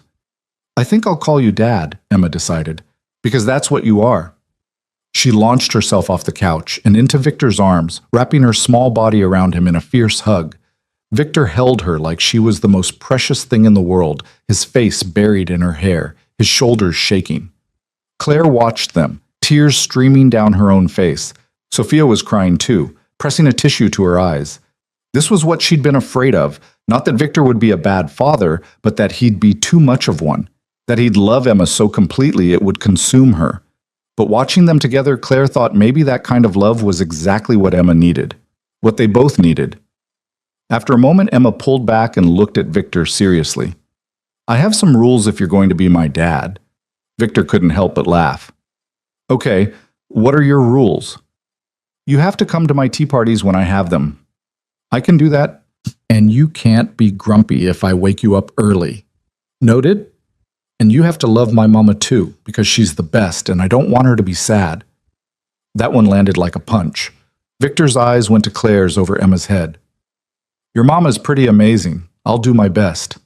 Emma seemed satisfied with this. Okay, you can be my dad now. Just like that, with a child's simple acceptance, everything changed. Victor was no longer just Claire's dangerous ex-husband, no longer just the man she'd run from. He was Emma's father, part of their family, for better or worse. The rest of the afternoon was spent exploring the house, Emma showing Dad all the things she loved about her new room, Victor following her around like she was the sun, and he was learning to orbit around her instead of the other way around. As the sun set and Sophia took Emma outside to look at the garden, Claire and Victor stood in the kitchen, the weight of what had just happened settling over them. Thank you, Victor said quietly, for telling her, for giving me this. Don't thank me yet, the hard part is just beginning. I know, but Claire, I meant what I said. I'm going to be what she needs, whatever it takes. Good, because she's going to need you to be strong and gentle, protective but not controlling. She's going to need you to show her that power and kindness aren't opposites. I'll try. Don't try. Do it. Claire's voice was firm. Because Emma deserves the best version of you, Victor. Not the man you've been, but the man you could be. He met her eyes, and there was steel in his voice when he answered. Then that's who I'll become. For her, I'll become anyone. Through the window, they could see Emma laughing, spinning in circles with her arms out, completely carefree. A child who'd just gained a father and had no idea yet what that would mean. Claire just hoped Victor could become the father Emma deserved, not the man Claire had run from. Only time would tell. The first real test came 3 weeks after they moved into the house. Claire was in the kitchen preparing breakfast when Emma ran in, tears streaming down her face. Mama, I fell and my knee hurts. Claire was already moving, but Victor beat her there. He swept Emma up, examining the scraped knee with gentle hands that seemed impossible for a man who'd built an empire on fear. It's okay, sweetheart. Just a little scrape. Let's get you cleaned up. Claire watched as Victor carried Emma to the bathroom, talking to her in that soft voice he reserved only for his daughter, distracting her from the pain with questions about the butterfly she'd been chasing. He cleaned the wound carefully, applied antiseptic with steady hands, and covered it with a bandage that had cartoon characters on it. All better, he declared, kissing the top of Emma's head. You're very brave. It still hurts a little, Emma admitted, sniffling. I know, but brave people feel pain too. They just don't let it stop them. Victor set her down gently. Think you can be brave for me? Emma nodded, wiping her eyes. Can I still go to Maya's birthday party? Of course. A scraped knee isn't going to keep you from cake and presents. Emma hugged him fiercely before running off to find her shoes. Victor stood slowly, finding Claire watching from the doorway. What? He asked. Nothing. You were good with her. She's my daughter. Of course I was good with her. But Claire could see the tension in his shoulders, the way his hands shook slightly. Victor was terrified of making mistakes, of doing the wrong thing, of being the father he'd never had. You're overthinking it, Claire said gently. Parenting isn't about being perfect. It's about showing up. I want to be perfect for her. Nobody's perfect, not me, not you. Emma doesn't need perfect. She needs present. Victor leaned against the doorframe, exhaustion evident in his face. I don't know how you did this alone for 4 years. I've been at it for 3 weeks, and I'm already terrified I'm going to mess her up. Welcome to parenthood, Claire said with a slight smile. The fear never goes away. You just learn to function through it. How comforting. It's honest. Claire moved closer, her voice lowering. But Victor, you're doing well. Better than I expected, honestly. High praise, he said dryly. I mean it. You've respected the boundaries we set. You haven't tried to control everything. You've let Emma set the pace. Claire paused. I know how hard that must be for you. Victor's laugh was humorless. You have no idea. Every instinct tells me to wrap her in bubble wrap and never let her out of my sight. But I'm learning to breathe through it. Good. Because Maya's party is at a public park with 20 other 4-year-olds running around like maniacs. You're going to have to let her be a normal kid. The muscle in Victor's jaw tightened. I know. Do you? Because if you show up with bodyguards or try to follow her around the playground, I won't.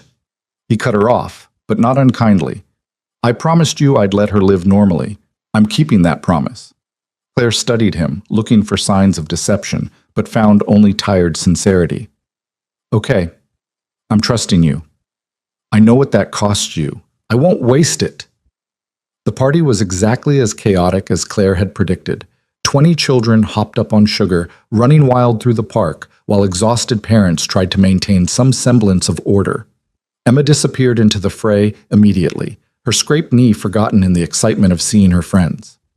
Victor stood at the edge of the pavilion, hands shoved in his pockets, watching Emma with the intensity of a man tracking a target. Claire could see him cataloging every potential danger, the pond 50 yards away, the older kids playing too rough near the swings, the stranger walking their dog past the playground. She's fine, Claire said quietly, coming to stand beside him. There are too many variables, too many things that could go wrong. That's life with kids. You can't control every variable. I can try. No, you can't. That's the whole point. Claire touched his arm lightly. Victor, you have to let go a little, not of caring, not of being protective, but of thinking you can prevent every possible bad thing from happening. What if something happens because I didn't prevent it? Then we deal with it. Together. That's what co-parenting means. Victor was quiet for a long moment, watching Emma climb the jungle gym with 3 other girls. I never thought I'd have this. A daughter, a family, a chance to be something other than what I am.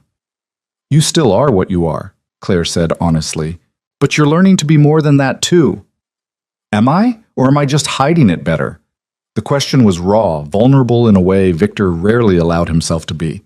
Claire turned to face him fully. You tell me. When Emma asked you to have a tea party last week, what did you do? I sat in a chair too small for me and pretended to drink imaginary tea.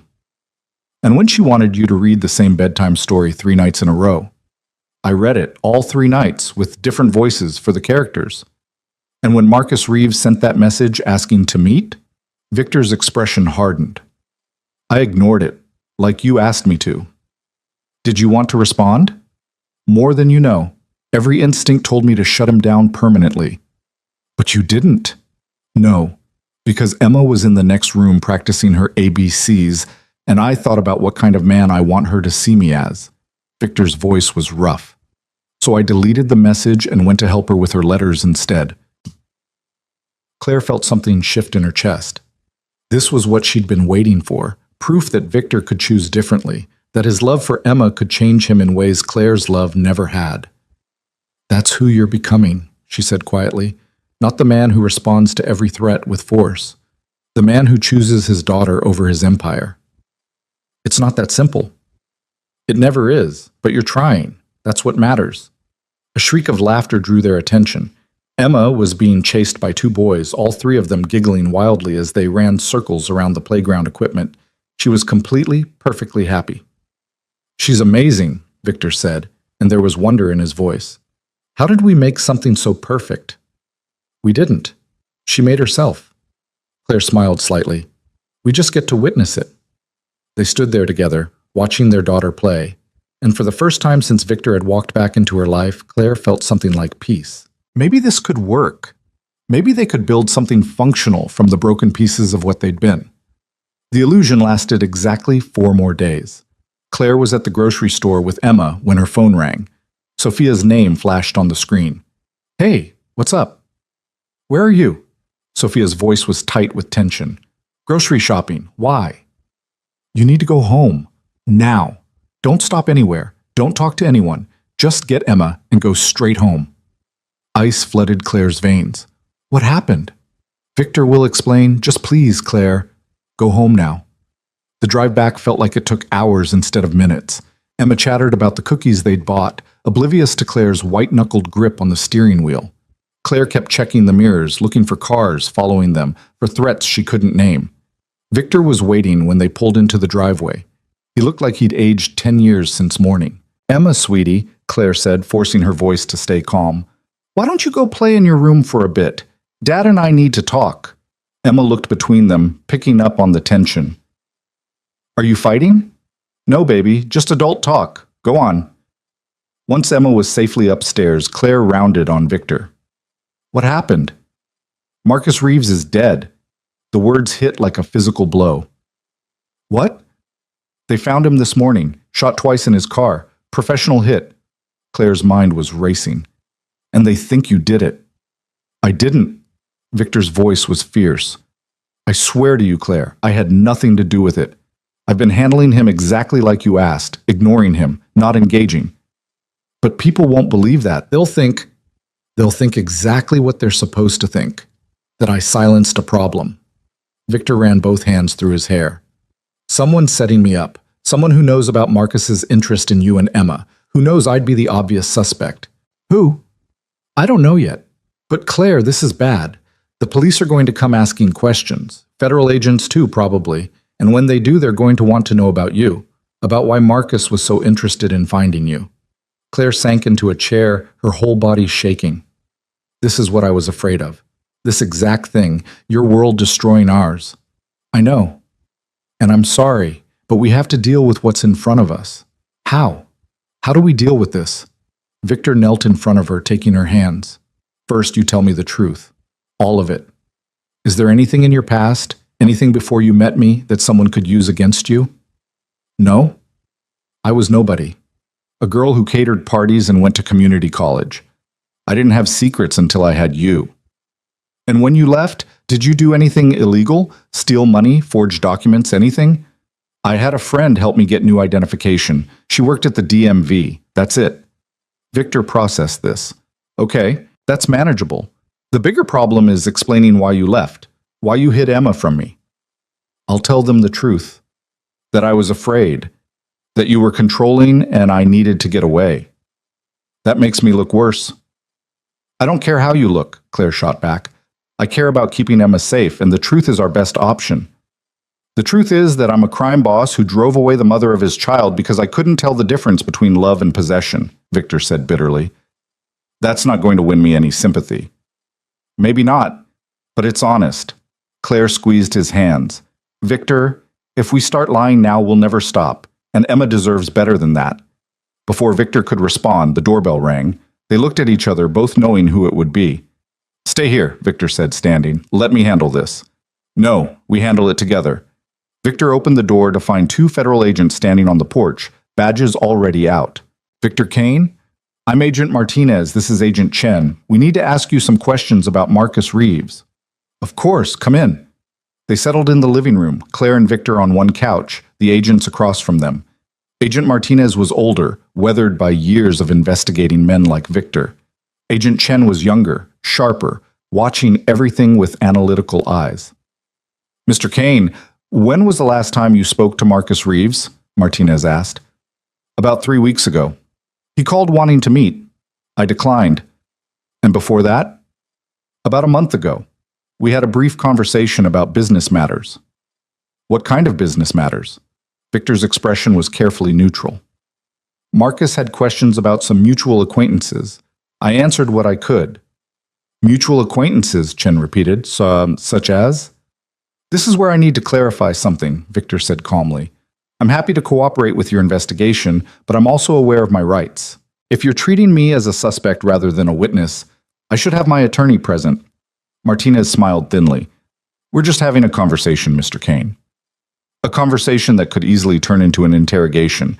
So let's establish some ground rules. I had nothing to do with Marcus Reeves's death. I have alibis for the entire morning, and while I understand why I might be a person of interest, I'm not going to inadvertently incriminate myself by speaking without counsel." Interesting response from an innocent man. Practical response from a man who's been investigated before. Victor's voice hardened. "I know how this works. You're looking for someone to pin this on, and I'm the convenient target. But I didn't kill Marcus. I didn't order anyone to kill Marcus, and I had no reason to want him dead." Chen turned to Claire. "And you are?" "Claire Monroe. I live here with my daughter." "How long have you known Mr. Kane?" Claire felt Victor tense beside her. "About 5 years. We were together, then we weren't. We recently reconnected." "Recently meaning?" "About 2 months ago." "And during the time you weren't together, where were you?" "Various places. I moved around a lot." "Why?" This was it. The moment where Claire could lie, could spin some story that protected Victor and made her look less like a woman running from a dangerous man. But she'd told Victor the truth was their best option. Time to prove she meant it. "I was afraid," Claire said simply. "Our relationship had become unhealthy. I needed to get away." Martinez leaned forward. "Unhealthy how?" Victor was controlling. He monitored my movements, isolated me from friends, made decisions about my life without consulting me. I felt trapped. She could feel Victor's pain radiating beside her, but he didn't interrupt, didn't try to defend himself or minimize what she was saying. "And you didn't think to file a restraining order, contact the police?" Chen asked. "Chen, I was afraid he wouldn't respect it. That legal action would just make things worse." Claire met Chen's eyes. "So I disappeared, changed my name, lived off the grid, kept myself and my daughter safe." "Your daughter?" Martinez repeated. "How old is she?" 4. The agents exchanged glances. The math was obvious. "Mr. Kane, did you know Miss Monroe was pregnant when she left?" Martinez asked. "No," Victor said quietly. "I didn't find out about Emma until 2 months ago, when I ran into Claire by chance. That must have been quite a shock. It was the best and worst day of my life." Victor's voice was raw with honesty. "Best because I discovered I had a daughter. Worse because I realized I'd lost 4 years I could never get back." "And how did Marcus Reeves figure into this?" Victor hesitated, clearly weighing how much to reveal. "Marcus saw Claire and Emma with me. He was the type to look for leverage, information he could use. He started asking questions about where Claire had been, why I hadn't known about Emma." "And you didn't like that," Chen said. "Of course I didn't like it, but I handled it legally. I made it clear that Claire and Emma were off limits, that pursuing information about them would be a mistake." "That sounds like a threat, Mr. Kane." "It was a boundary. There's a difference." Martinez pulled out his phone and showed them a photo. "This is a text message we recovered from Reeves's phone, from an unknown number sent 2 days before he died. It says, 'Leave the Kane situation alone or face consequences.' Want to tell us about that?" Victor looked at the message, his expression genuinely confused. "That's not from me. I never sent Marcus any threats. Can you prove that?" "Can you prove I did?" "Unknown number means exactly that. Unknown. Could be anyone." "But you admit you warned Reeves to stay away from Miss Monroe and your daughter." "In person, weeks ago. And it wasn't a threat. It was a request backed by the promise that I had information he wouldn't want released. Information about his business dealings, his financial irregularities, all legal on my part. Chen made notes. So you're saying someone else sent this text? Someone trying to frame you for Reeves's death? That's exactly what I'm saying. Who would want to do that? Victor's smile was cold. I've made a lot of enemies over the years, Agent Chen. Pick one. The questioning continued for another hour. The agents pressed, Victor deflected, and Claire told her story in stark, painful detail. When they finally left, with promises to be in touch, Claire felt like she'd been through a war. That went better than expected, Victor said, closing the door. Better? They basically accused you of murder. But they didn't arrest me, which means they don't have enough evidence to make anything stick. Victor moved to the window, watching the agent's car pull away. The question is, who sent that text? Who's trying to set me up? Does it matter? Someone's dead, Victor. Dead because they asked questions about us. Someone's dead because they made enemies who saw an opportunity to kill two birds with one stone. Get rid of Marcus and frame me for it. Claire felt sick. This is the world you live in. The world you brought us into. I know. Victor's voice was heavy with regret. And I'm sorry. But Claire, we're in it now. We can't go back. We can only move forward. How? How do we move forward from this? Before Victor could answer, Emma's small voice came from the stairs. Mama, are the police coming to arrest Dad? Claire's heart stopped. Emma, sweetie, how long have you been there? I heard voices. I got scared. Emma came down the stairs slowly, her face pinched with worry. Are they going to take Dad away? Victor crossed to her immediately, kneeling down to her level. No, sweetheart, they just had some questions. That's all. But you didn't do anything bad, right? Right, I promise you, I didn't do anything bad. Emma studied his face with those two observant eyes. Then why were they asking so many questions?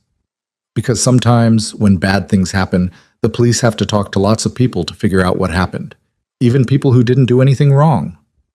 Oh. Emma seemed to accept this. Are we still safe? The question broke Claire's heart. Her 4-year-old daughter shouldn't have to ask if she was safe, shouldn't have to worry about police and investigations and danger. You're completely safe, Victor said firmly. I promise you, Emma, nothing bad is going to happen to you. What about you? Are you safe? Victor's expression softened. I'm safe too. We all are. Emma hugged him fiercely. Good. Because I just got a dad. I don't want to lose him. Over Emma's head, Victor met Claire's eyes. There was pain there, and fear, and determination. You won't lose me, he promised. No matter what happens, I'm not going anywhere. After Emma went to bed, Claire found Victor in his home office, surrounded by papers and laptop screens. He looked exhausted. You should rest, she said from the doorway. Can't. I need to figure out who's behind this. Victor, they killed Marcus to frame me, Claire, which means they know about you and Emma, which means you're in danger. He looked up at her. I can't rest until I know who we're dealing with. Claire came into the room, closing the door behind her. And when you find out, what then? Then I handle it. How? By doing exactly what they're accusing you of? By proving you're the man everyone thinks you are? By protecting my family? Victor's voice rose before he caught himself. I'm sorry, but Claire, someone is actively trying to destroy me, and they're using you and Emma to do it. I can't just sit back and let that happen. I'm not asking you to sit back. I'm asking you to think about what Emma needs from you right now. She needs her father present, not distracted by revenge or investigation. She needs her father alive and out of prison. She needs her father to be the man you promised you'd become, the one who solves problems without violence. Victor stared at her. How? How do I solve someone framing me for murder without fighting back? I don't know, but you figure it out. Because if you go down the path you're thinking about, you prove everyone right. You prove that you're exactly the man I ran from. The words hit like a slap. Victor stood abruptly, pacing to the window. I'm trying to be different. I'm trying to be what Emma needs. But Claire, there are limits to how much I can change. Some threats require force.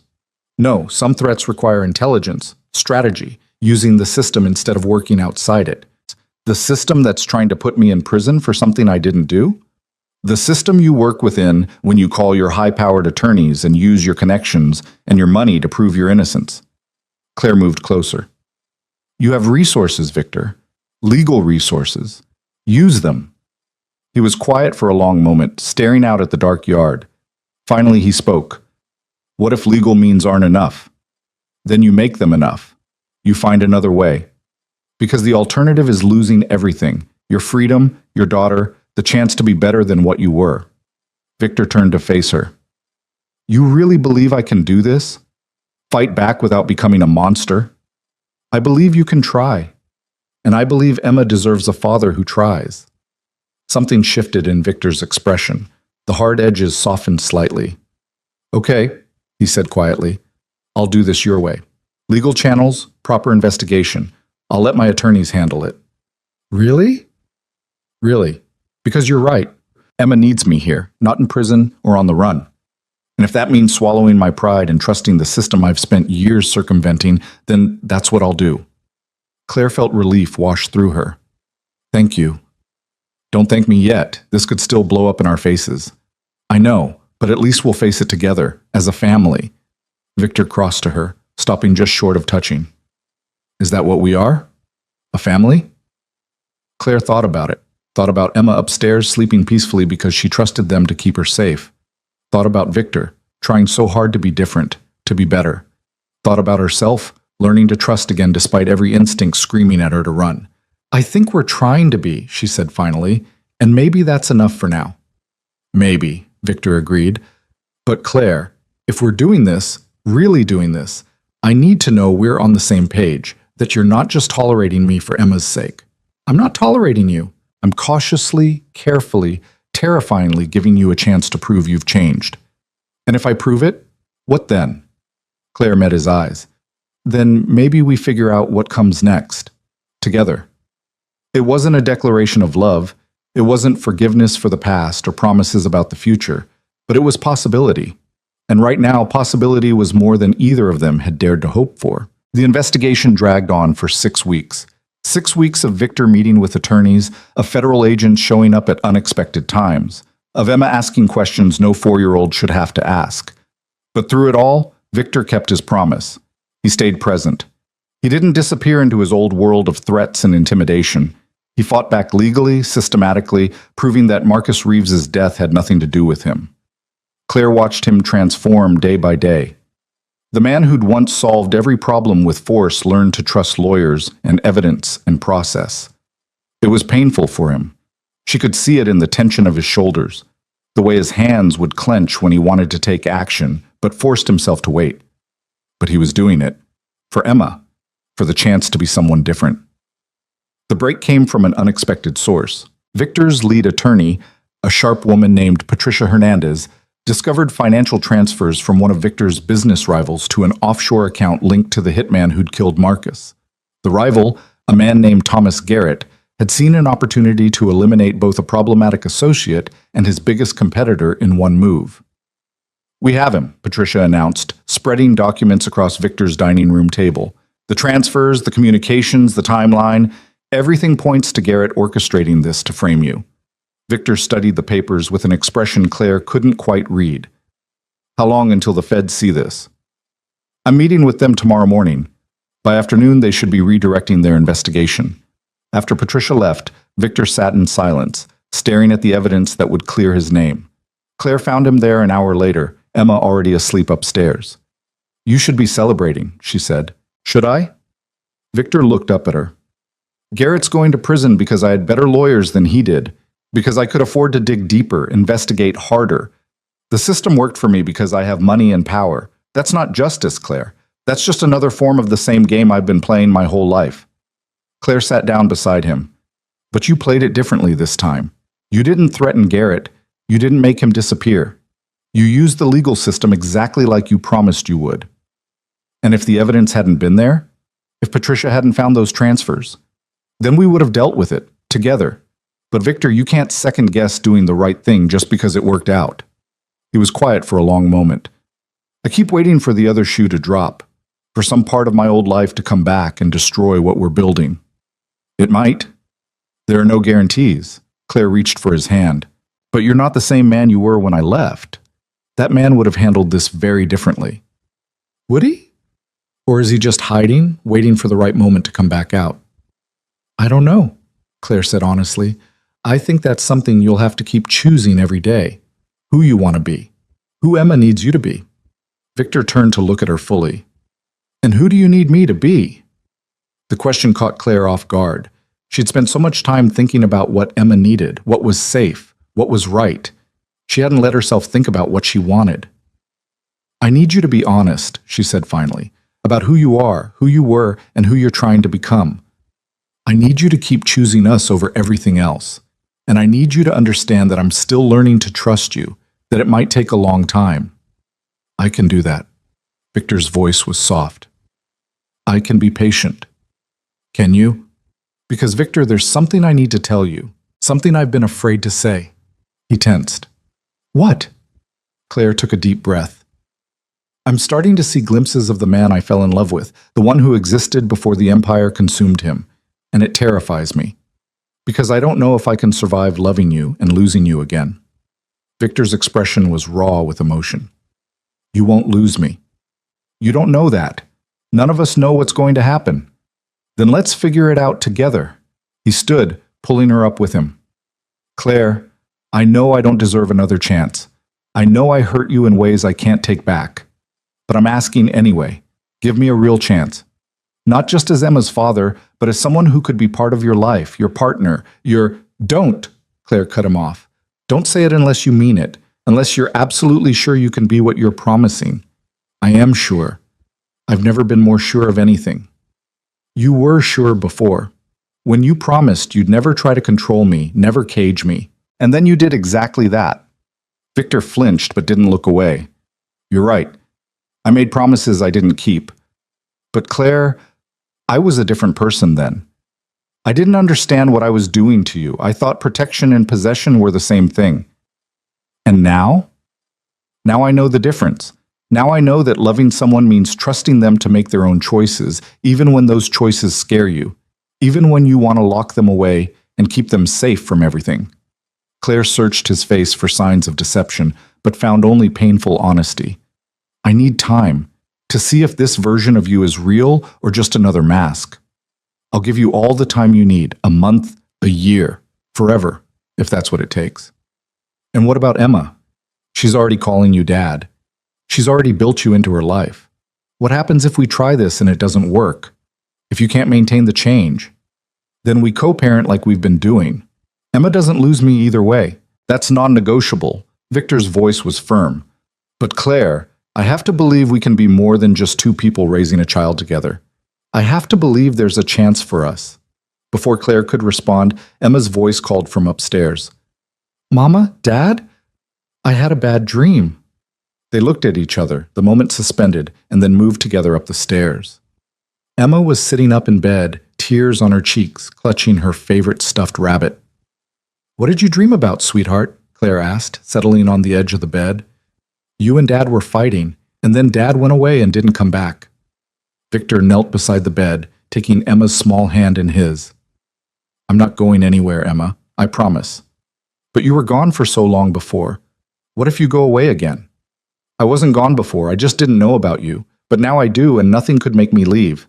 Not fighting, not bad dreams, nothing. Emma looked at Claire. Are you and Dad going to fight?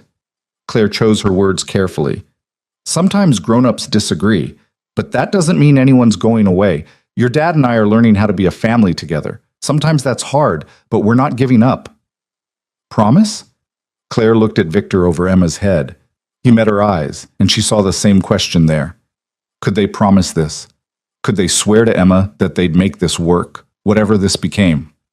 I promise, Victor said first. I promise I'll always be your dad, no matter what. And I promise, Claire added, that we'll always put you first, always. Emma seemed satisfied with this. She snuggled back under her covers, holding tight to her rabbit. Can you both stay until I fall asleep? They did. Claire on one side of the bed, Victor on the other, their daughter safe between them. And as Emma's breathing slowed and deepened into sleep, Claire felt Victor's hand find hers across the blanket. She didn't pull away. 2 weeks later, the federal agents returned with apologies and the news that Thomas Garrett had been arrested. The investigation was closed. Victor was cleared. I appreciate you keeping me informed, Victor said at the door, his tone professional, but not cold. Agent Martinez nodded. For what it's worth, Mr. Kane, your cooperation made this easier. Not many men in your position would have handled it the way you did. After they left, Victor closed the door and leaned against it, eyes closed. It's over, Claire said from the kitchen doorway. This is over. But there will be other things, other threats. That's the reality of my life. Then we deal with them, together, the way we dealt with this one. Victor opened his eyes. You mean that? You're willing to stay knowing what my life is like? Claire moved closer. I'm willing to try. On one condition. Name it. You keep changing. You keep choosing to be better. Because Victor, the moment you slip back into your old patterns, the moment you start trying to control instead of protect, I'm gone. And I'll take Emma with me. That's fair. He pushed off from the door. More than fair. And we do this slowly. We don't rush into anything. We give Emma stability first, and then we figure out what we are to each other. Also fair. Victor stepped closer. Can I ask for something in return? What? Give me a real chance, not just tolerance, not just co-parenting, a genuine chance to show you I can be what you need. Claire thought about it. Thought about the past 6 weeks, watching Victor restrain himself daily, watching him choose legal channels over violence, watching him put Emma's needs before his own pride. Thought about the man he was becoming versus the man he'd been. Okay, she said finally, a real chance. But Victor, if you hurt me again, I won't. I swear to you, I won't. You can't know that. People hurt each other, even when they don't mean to. Then I'll try not to. And when I do, because you're right, I probably will. I'll apologize and do better. That's all I can promise, to keep trying. It should have felt like not enough, but Claire had learned that sometimes trying was the most honest thing someone could offer. Okay, she said again, let's try. The next 3 months were a study in cautious hope. Victor continued to prove himself day by day, choice by choice. When Emma wanted to join a soccer league, he didn't object to the lack of security at the fields. When Claire mentioned wanting to take a class at the community college, he encouraged her instead of finding reasons she should stay home. He was learning. Slowly, imperfectly, but genuinely. And Claire was learning too, learning to trust again. Learning that maybe love didn't have to mean losing herself, that maybe partnership could exist between equals. They still had separate bedrooms, still maintained boundaries. But gradually, those boundaries began to shift. A hand held during a movie, a kiss on the forehead when saying goodnight. Small moments of intimacy that felt earned rather than demanded. Emma thrived in the center of it all. She had friends from school, play dates at the park, a father who showed up to every soccer game, and a mother who wasn't exhausted from carrying the weight of the world alone. She was happy in a way that made Claire's chest ache with gratitude. This was what she'd wanted for her daughter. This was what she'd run away to try to create. And somehow, impossibly, they'd built it together. The shift happened on a quiet Saturday evening. Emma was at a sleepover at Maya's house, her first ever, and the house felt strange and empty without her. Claire found Victor in the kitchen, cooking dinner with the careful concentration of a man who'd learned this skill recently and was still perfecting it. You're making pasta, she observed. Emma mentioned it's your favorite. I thought I'd try. You don't have to cook for me. I know. I want to. He glanced over his shoulder. Is that okay? Or is this crossing a boundary? Claire smiled. It's okay. It's actually really sweet. They ate together at the table, talking about nothing important. Emma's soccer game, the book Claire was reading for her class, the legitimate business deal Victor was negotiating, normal things, domestic things. This is nice, Claire said, surprising herself. It is. Victor set down his fork. Claire, can I ask you something? Sure. Are you happy? Really happy? Or are you just making the best of a difficult situation? The question deserved honesty. Both, maybe? I'm happy with what we've built for Emma. I'm happy watching you be the father she deserves. But I'm also still scared, still waiting for things to fall apart. What would make you less scared? Time, I guess. Proof that this version of you is permanent, not just an act you're putting on. Victor was quiet for a moment. What if I told you I'm scared too? That I wake up every morning terrified I'm going to mess this up? That I'm going to revert to old patterns and lose everything? Then I'd say welcome to being human. Fear means you understand what's at stake. Emma. And maybe more than Emma. Claire met his eyes. Victor, I think I'm falling for you again. The real you. The one you're choosing to be. And it terrifies me because I know how badly this could go wrong. Victor stood and moved around the table, kneeling beside her chair the way he'd done with Emma so many times. It terrifies me too. But Claire, I love you. I've loved you since the moment I saw you in that gallery 5 years ago. I loved you wrong back then. I suffocated you with it. But I'm learning to love you right, to love you freely, to love you as a partner, not a possession. Claire's hands were shaking. How do I know this is real? How do I know you won't change back? You don't. That's the terrifying part about trust. You can't know. You can only choose to believe. He took her hands. But I can tell you this. Every day for the rest of my life, I'm going to choose you and Emma. I'm going to choose to be better than what I was. And on the days when I fail, because I will fail, I'm going to apologize and try harder. That's a big promise. It's the only one I can make, honestly. Claire looked down at their joined hands. His were scarred from a life of violence, hers rough from years of hard work. But together they'd built something neither could have created alone. Okay, she whispered. Okay? Okay, I believe you. I trust you. I'm choosing to trust you. Victor's expression crumbled with relief. Really? Really? I'm still scared. I'm still going to have moments of doubt. But Victor, I want this. I want us to be a real family, not just for Emma, but for me too. He pulled her down into an embrace, and Claire let herself sink into it, let herself feel safe in his arms for the first time in 5 years, let herself believe that maybe, just maybe, they could make this work. When they pulled apart, Victor was crying, I don't deserve this. I don't deserve you or Emma or this chance. Probably not, Claire agreed, smiling through her own tears. But you're getting it anyway, so don't waste it. I won't. I swear to you, I won't. That night, for the first time since reuniting, they fell asleep together. Not in passion or heat, but in simple comfort. Two people learning to trust each other again.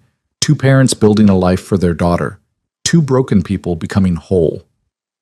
The proposal came 6 months later, on Emma's 5th birthday. The backyard was full of children and parents, chaos and laughter, everything a kid's party should be. Emma was covered in cake frosting and joy, running wild with her friends. Victor pulled Claire aside during a quiet moment, away from the noise. I have something to ask you, he said. If it's whether we ordered enough pizza, yes. Sophia triple-checked. Not that. He reached into his pocket and pulled out a small box. Claire Monroe, will you marry me? Claire's breath caught. Victor? Wait, let me say this. I'm not asking you to marry the man I was. I'm not even asking you to forget the past. I'm asking you to marry the man I'm becoming, the one who loves you freely, who trusts you completely, who chooses you every single day. He opened the box to reveal a simple, elegant ring. I'm asking you to build a future with me, a real one, based on partnership and honesty, and the kind of love that makes both of us better. Claire looked at the ring, then at Victor's face, then across the yard at Emma, who was showing her cake to anyone who would look. Their daughter, happy, healthy, loved by both parents. Yes, Claire said, but I have conditions. Victor laughed, tears in his eyes. Of course you do. We do premarital counseling. We work through the past properly with a professional. Agreed. And if you ever try to control me again, if you ever make me feel like a possession instead of a partner, the marriage ends immediately. Agreed. Anything else? Yeah. You have to promise me that you'll keep being this version of yourself, the one who plays tea party and reads bedtime stories and solves problems without violence, that you'll keep choosing to be better. I promise, every day for the rest of my life, I'll choose to be the man you and Emma deserve. Claire held out her hand, and Victor slid the ring onto her finger. It fit perfectly. Mama! Dad! Emma came running over, frosting in her hair. Come see my presents. They followed her back to the party, hand in hand, and Claire felt something settle in her chest. Peace, maybe, or hope, or just the quiet certainty that they were going to be okay. It wouldn't always be easy. There would be hard days, arguments, moments when old patterns threatened to resurface, but they'd face them together, as partners, as a family. Later that evening, after the guests had left and Emma was asleep, exhausted from excitement, Claire and Victor stood in the quiet kitchen. "I meant what I said," Victor told her, "about choosing to be better every day." "I know, and I meant what I said too, about ending things if you slip back into old patterns." "That's fair. That's more than fair." He pulled her close. "Claire, thank you for giving me this chance, for believing I could change. Thank you for actually changing, for being brave enough to become someone different." They stood there, wrapped in each other's arms, and through the window they could see Emma's bedroom light, their daughter, the reason they'd both learned to be better. "I love you," Victor said, the right way this time. "I love you too," Claire replied, "and I'm choosing to trust that love." It was enough. It was more than enough. It was everything. The wedding was small, intimate, held in the backyard where Victor had proposed. Emma was the flower girl, taking her job very seriously, scattering petals with careful precision. Sophia stood as Claire's maid of honor, tears streaming down her face through the entire ceremony. When the officiant asked if anyone objected, Emma's voice rang out, "I object!" The crowd gasped. Claire's heart stopped. Victor looked like he might faint. "Sweetheart, what's wrong?" Claire asked. Emma climbed down from her place beside Sophia and marched to the front. "I object because you forgot something important." "What's that, baby?" Emma looked at the officiant seriously. "You have to say that they promised to always be nice to each other and never go away. That's the important part." The officiant smiled. "You're absolutely right. Victor, Claire, do you promise to always treat each other with kindness and to never abandon each other?" "I do," they said together, looking at their daughter with overwhelming love. "Okay then." Emma nodded, satisfied. "You can keep going now." The ceremony continued with laughter and tears, and when Victor and Claire kissed, Emma cheered louder than anyone. At the reception, as they danced their first dance as husband and wife, Victor whispered in Claire's ear, "I'm going to spend the rest of my life proving this was the right choice." "You already have," Claire whispered back. "Every day you choose us, you prove it." Emma cut in on their dance, demanding her turn with her dad, and Victor swept her up into his arms, spinning her until she shrieked with laughter. Claire watched them, her husband and her daughter, and felt a completeness she'd never thought possible. This was what she'd been searching for all along. Not perfection, not a life without challenges or fear, but a family built on choice, on daily decisions to love each other better, to be better. A family forged from broken pieces and transformed into something stronger than either of them could have built alone. Years later, when Emma was grown and asking Claire about her parents' story, Claire would tell her the truth. About the running, about the fear, about the man her father had been, and the man he'd chosen to become. "So Dad really changed?" Emma would ask. "People can actually change that much?" "Your father did," Claire would say, "because he wanted to badly enough, because he understood what was at stake, because he loved us more than he loved who he'd been." "And you believed him?" "Eventually. It took time. It took proof. But yes, I believed him. And Emma, he never gave me a reason not to. Every single day he chose to be the man we needed. That's real change. That's real love."